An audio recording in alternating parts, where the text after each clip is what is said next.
বিলাসীপাৰা সমশিলা মহকুমাৰ অন্তৰ্গত বিলাসীপাৰা পৌৰসভাৰ ৮ নং ৱাৰ্ডত চুৰিকাণ্ড সংঘটিত হৈছে।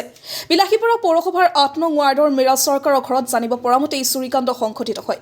ঘৰত নথকাৰ সুযোগ লৈ চোৰে লুটি নিলে বহু মূল্যৱান সামগ্ৰীৰ লগতে অলংকাৰ। এই ঘটনা বিলাসীপাৰা পৌৰসভাৰ অন্তৰ্গত ৮ নং ৱাৰ্ডত।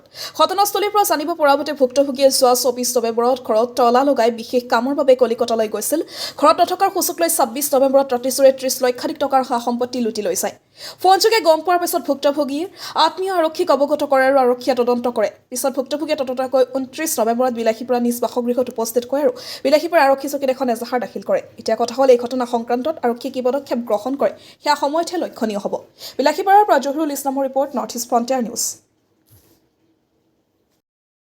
তাৰমানে আমি 24 নৱেম্বৰত বিশেষ এটা কামৰ বাবে আমি কলকাতালৈকে যাব লগা হ'ল।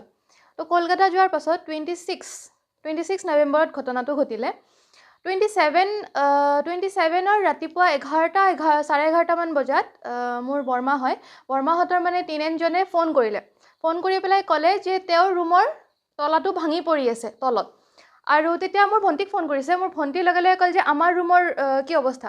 তেতিয়া তেওঁ চালে যে 3খন দৰ্জাৰ লক যিবোৰ আছে সেইবিলাক মানে এণ্ডলমেণ্টবোৰ সেইবোৰ স্ক্ৰুৰে মানে স্ক্ৰুবিলাক তলত পৰি আছে। দৰ্জাবিলাক একো কৰা নাই, স্ক্ৰু ভাঙি পেলাই সিহঁতে ভিতৰত সোমাইছে। ভিতৰত 3খন দৰ্জা পাৰ কৰি পেলাই সিহঁতে মেইন যিটো বেডৰুম হয় বেডৰুমত সোমাই আলমিৰা ভাঙিছে। আলমিৰাৰ পৰা মূল্যৱান অলংকাৰ আছিলে, অলংকাৰবোৰ লৈছে। তাৰপাছত লেপটপ লৈছে 2টা, টেব লৈছে 2টা, মোবাইল লৈছে 3টা, সেইখিনি লৈ পেলাই পলাইছে। এতিয়া কথাটো হ'ল যে ওচৰত আৰু এবাৰ মানে ধৰক 20 দিনমান হৈছে, সেইখিনি টাইমতে আৰু এটা এনেকুৱা চুৰিকাণ্ড হৈছে। ইয়াতে এখন গাৰ্লছ স্কুল আছে, গাৰ্লছ স্কুলতো এই ধৰক 10 দিনমান হৈছে, 10 দিন আগতে কম্পিউটাৰ লেপটপ যিখিনি আছিলে সেইখিনি লৈ গৈছে। SDPO অফিচটো আমাৰ ঘৰৰ একদম কাষতে। SDPO অফিচৰ আমি বেক চাইডতে থাকোঁ। চিঞৰ এটা মাৰিলে ঘৰৰ পৰা SDPO অফিচৰ পৰা শুনা যায়। তথাপিও ইমান নিৰাপত্তা বাহিনী ইয়াতে আছে, ঠিক আছে। তথাপিও যদি আমি সুৰক্ষিত যদি নহয় তেতিয়াহ'লে আমি সাধাৰণ জনতা সুৰক্ষিত ক'ত হ'ব তেতিয়াহ'লে? এতিয়া ক'ব খোজোঁ যে আমিতো আহি পালোঁ 29 নৱেম্বৰত।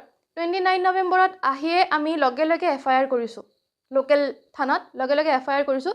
এতিয়া মোৰ প্ৰশাসন ব্যৱস্থাত এটাই অনুৰোধ যে যিমান পাৰে সিমান সোনকালে এইটো কটকটীয়া ব্যৱস্থা কৰিব লাগে আৰু উচিত তদন্ত কৰি পেলাই দোষীক উচিত শাস্তি সাব্যস্ত কৰিব লাগে। 25ৰ পৰা 30 লাখৰ ভিতৰত হ'ব। তাতে অলংকাৰ আছিলে, তাৰপাছত সোণ ৰূপৰ 2টাই অলংকাৰ আছিলে আৰু লেপটপ আছিলে 2টা, টেব আছিলে 2টা আৰু ফোন আছিলে 3টা।